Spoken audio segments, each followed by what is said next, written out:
everyone, welcome to Date with Mentor, and I am your mentor Neeraj Chaube. And today we are going to deal with a very important aspect of polity. So let's begin. So आज का हमारा जो topic है वो है what is government. So government क्या होती है इसे समझने से पहले हम एक छोटे से एग्जाम्पल से अपनी बात को स्टार्ट करते हैं.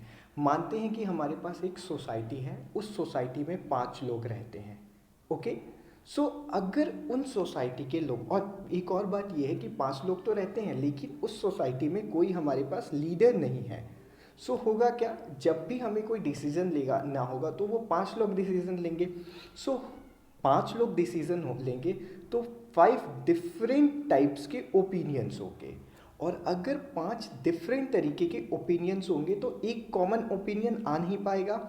और जब भी कॉमन ओपिनियन नहीं आएगा तो लोगों के बीच में कॉन्फ्लिक्ट्स होंगे और बहुत सारी प्रॉब्लम्स आ सकती हैं. ठीक है, तो अब क्या करेंगे, सोसाइटी के लोग अगर एक अपना लीडर को डिसाइड कर ले सो ये काम बहुत इजी हो जाएगा कि लीडर उस डिसीजन को ले सके. So this is what a government is.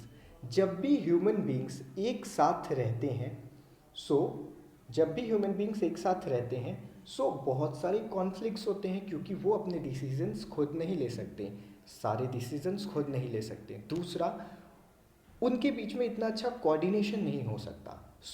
हमें एक ऐसे ऑर्गेनाइजेशन की ज़रूरत है जो क्या करे, जो लोगों के लिए डिसीज़न ले, और ये जो डिसीज़न होना चाहिए ये लोगों के बेनिफिट के लिए होना चाहिए.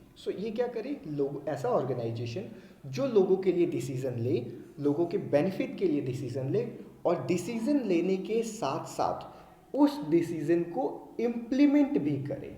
ओके ऐसे ऑर्गेनाइजेशन को हम क्या कहते हैं, ऐसे ऑर्गेनाइजेशन को हम गवर्नमेंट कहते हैं. ठीक है, एक बार फिर से समझने की कोशिश करते हैं. गवर्नमेंट एक ऐसी ऑर्गेनाइजेशन होती है जो लोगों के बेनिफिट के लिए डिसीजंस लेती भी है और साथ में उन डिसीजंस को इम्प्लीमेंट भी करती है. ओके ये था एक एग्जाम्पल से गवर्नमेंट को समझना. नाउ हम एक स्टैंडर्ड डेफिनेशन से गवर्नमेंट को समझने की कोशिश करते हैं.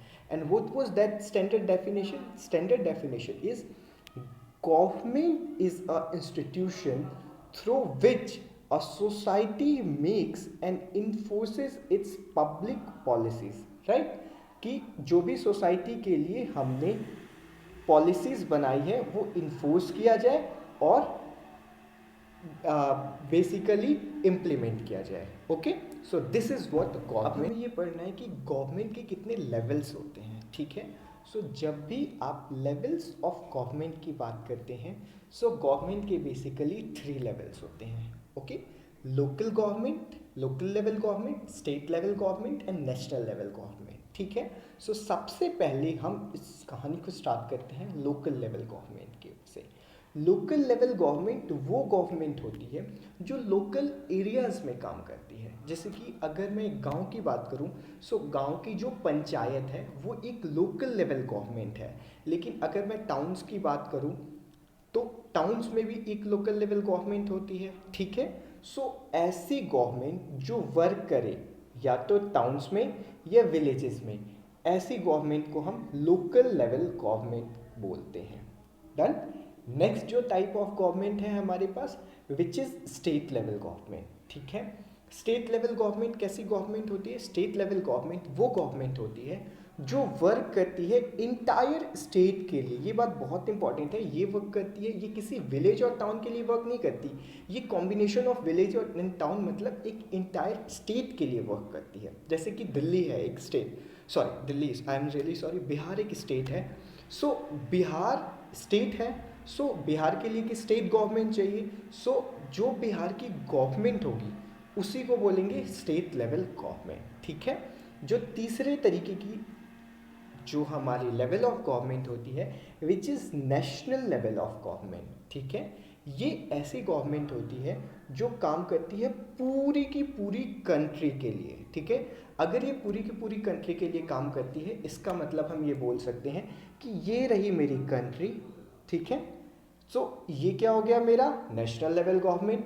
इसके अंदर आते हैं स्टेट, तो यहाँ पर जो गवर्नमेंट काम करेगी उसे हम क्या कहेंगे, स्टेट लेवल गवर्नमेंट. और इसके अंदर आते हैं विलेज एंड टाउन. तो यहाँ पर जो गवर्नमेंट काम करेगी उसे मैं क्या कहूँगा, उसे मैं कहूँगा लोकल लेवल गवर्नमेंट। देन ठीक है, सो कितने लेवल्स की गवर्नमेंट होती है? 3, local level government, state level government and national level government. ठीक, हमने पढ़ा कि गवर्नमेंट क्या होती है सर? गवर्नमेंट वो ऑर्गेनाइजेशंस है जो लोगों के लिए लॉ बनाती हैं और उसे इन्फोर्स करती है, लोगों पे बेसिकली इम्प्लीमेंट करती है। लेकिन मैंने ये वर्ड इन्फोर्स क्यों यूज़ किया? इसके पीछे एक लॉजिक है। मान लेते हैं कि गवर्नमेंट ने कोई लॉ बनाया लेकिन लोग उसे फॉलो नहीं कर रहे हैं, सो गवर्नमेंट को क्या करना पड़ेगा? गवर्नमेंट को फोर्सफुली लोगों को मजबूर करना पड़ेगा वो लॉ फॉलो करने के लिए। ठीक है, एक एग्जाम्पल से समझने की कोशिश करते हैं। मान लेते हैं कि गवर्नमेंट ने एक लॉ बनाया which is motor vehicle driving act law. ठीक है, इस एक्ट के अकॉर्डिंग आप अगर ड्राइविंग कर रहे हो तो आपको सीट बेल्ट लगाना बहुत ही ज़्यादा इम्पॉर्टेंट है, इसके बिना आप ड्राइविंग नहीं कर सकते। लेकिन फिर भी ऐसे लोग हैं जो सीट बेल्ट नहीं लगाते हैं। ठीक है, तो वो क्या कर रहे हैं? वो लॉ को फॉलो नहीं कर रहे हैं। सो अब गवर्नमेंट क्या कर सकती है? वो लोग जो सीट बेल्ट नहीं लगा रहे हैं, गवर्नमेंट उन्हें पनिश करेगी या फिर उनसे फाइन लेगी। सो गवर्नमेंट क्या कर रही है? गवर्नमेंट ने अपने लॉ को इम्प्लीमेंट किया लेकिन लोग उस लॉ को फॉलो नहीं कर रहे हैं, तो गवर्नमेंट अब क्या कर रही है? इन्फोर्स कर रही है। ठीक है, सो एक तो वर्ड हो गया इम्प्लीमेंट, दूसरा वर्ड हो गया इन्फोर्स। ध्यान से समझना। ठीक है, सो इम्प्लीमेंट करना और इन्फोर्स करना दो अलग अलग बातें हैं। इम्प्लीमेंट गवर्नमेंट लॉ को करती है लेकिन गवर्नमेंट इन्फोर्स लॉ को तब करती है जब लोग उस लॉ को मानते नहीं हैं। ठीक है, सो गवर्नमेंट कैसे काम करती है ऑलरेडी बता चुका हूँ। गवर्नमेंट किसी लॉ को बनाएगी, ठीक है, और जो भी उस कंट्री में है उसे ये लॉ फॉलो करना पड़ेगा। ठीक है, यही एक तरीका है जिससे गवर्नमेंट जिस वे से गवर्नमेंट काम कर सकती है। और अगर गवर्नमेंट कोई डिसीज़न लेती है, जैसे कि गवर्नमेंट के पास पावर है डिसीज़न लेने का, हमारे लिए लॉ बनाने का, उसी तरह गवर्नमेंट के पास ये भी पावर है कि वो उन लॉ को हमारे ऊपर इन्फोर्स कर सके ताकि हम उन लॉज को फॉलो। अब हमें पढ़ना है कि गवर्नमेंट कितने टाइप्स की होती है। सो बेसिकली गवर्नमेंट को दो टाइप्स में डिवाइड किया गया है। पहला टाइप है डेमोक्रेटिक गवर्नमेंट और दूसरा टाइप है मोनार्की गवर्नमेंट, या फिर इसे कई लोग नॉन डेमोक्रेटिक गवर्नमेंट के भी नाम से जानते हैं। ठीक है, सो डेमोक्रेटिक एंड मोनार्क यानी नॉन डेमोक्रेटिक गवर्नमेंट। सो हम इसे कंपैरिजन में पढ़ते हैं ताकि हमें इजीली समझ में आ जा सके कि ये होता क्या है बेसिकली। सो जब भी आप डेमोक्रेटिक गवर्नमेंट की बात करते हो, सो ये ऐसी गवर्नमेंट होती है जो फॉलो करती हैं, किसको फॉलो करती है? एक पर्टिकुलर पॉलिटिकल सिस्टम को फॉलो करती है। लेकिन जब भी आप नॉन डेमोक्रेटिक गवर्नमेंट या मोनार्की गवर्नमेंट की बात करते हैं, सो ये फॉलो नहीं करते हैं किसी भी पॉलिटिकल सिस्टम को, ये वो करते हैं जो भी इनका मन करता है। ठीक है, नेक्स्ट, जब भी आप डेमोक्रेटिक गवर्नमेंट की बात करते हो, सो गवर्नमेंट को, लोगों को ये एक्सप्लेन करना पड़ता है कि गवर्नमेंट ने क्या एक्शंस या क्या प्लान लोगों के बेनिफिट के लिए बनाया है। लेकिन जब भी आप मोनार्क गवर्नमेंट की बात करते हो तो उन्हें कोई भी एक्सप्लेन करने की ज़रूरत नहीं है। वो क्या करते हैं? उनके पास एक ग्रुप ऑफ मेंबर्स होते हैं, उनसे डिसीजन लेते हैं, लेकिन फाइनली जो उनसे सजेशंस लेते हैं, लेकिन जो फाइनली डिसीजन होता है वो मोनार्क ही लेता है। और पीपल के पास ये राइट भी नहीं है कि वो मोनार्क से क्वेश्चन कर सके कि आपने ऐसा क्यों किया। सो मोनार्की गवर्नमेंट में उन्हें एक्सप्लेन करने की कोई ज़रूरत नहीं होती है अपने एक्शंस को।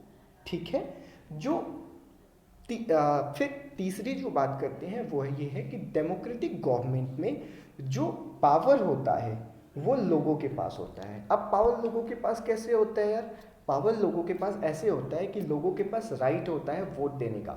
वो 5 ईयर्स में, जैसे अगर मैं इंडिया की बात करूँ तो इंडिया में हर 5 साल पे इलेक्शन होता है। सो लोग 5 साल पे अगर गवर्नमेंट अच्छे से काम नहीं कर रही तो वो उसे चेंज भी कर सकते हैं। सो जो पावर होता है वो विद इन द पीपल होता है डेमोक्रेटिक गवर्नमेंट में। बट जो मोनार्क होता है उसमें जो पावर होता है वो मोनार्क के पास होता है। मोनार्क ही डिसाइड करेगा कि कब क्या करना है और कैसे करना है। ठीक है, okay.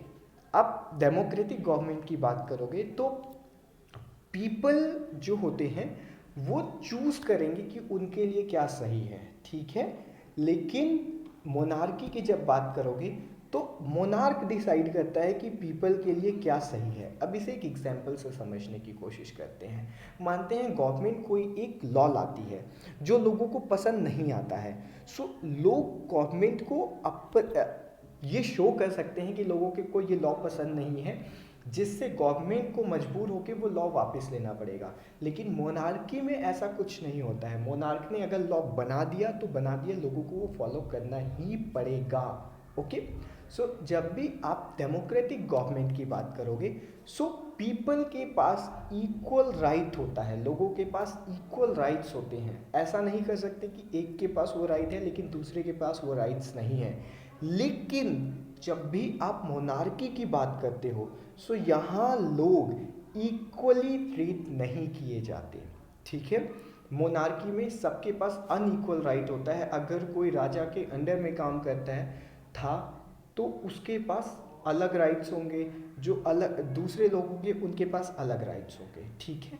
And the final most important which is very very important is democratic government में लीडर को चूज करने का, एलेक्ट करने का राइट्स लोगों के पास होता है, जबकि मोनार्क में ऐसा कोई भी राइट लोगों के पास नहीं होता है, ठीक है। एक और सबसे अच्छा एग्जाम्पल दे सकता हूँ मैं आपको डेमोक्रेटिक एंड मोनार्क गवर्नमेंट का। वो ये है कि अभी जो मैं आपको बैठ के पढ़ा रहा हूँ, फ्रीडम ऑफ स्पीच है मेरे पास, फ्रीडम ऑफ डूइंग एनीथिंग है, जो भी, हाँ, जो भी कंट्री के अपोज में ना हो, फ्रीडम ऑफ स्पीच है।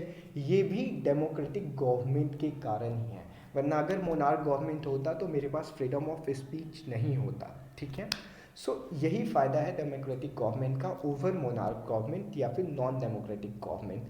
And India is also a democratic government, because of that only I am using that freedom of speech, ठीक है। सो ये था हमारा बेसिक एस्पेक्ट कि गवर्नमेंट क्या होती है, कैसे फंक्शन, बेसिकली कितने टाइप्स की होती है, कितने लेवल्स की होती है।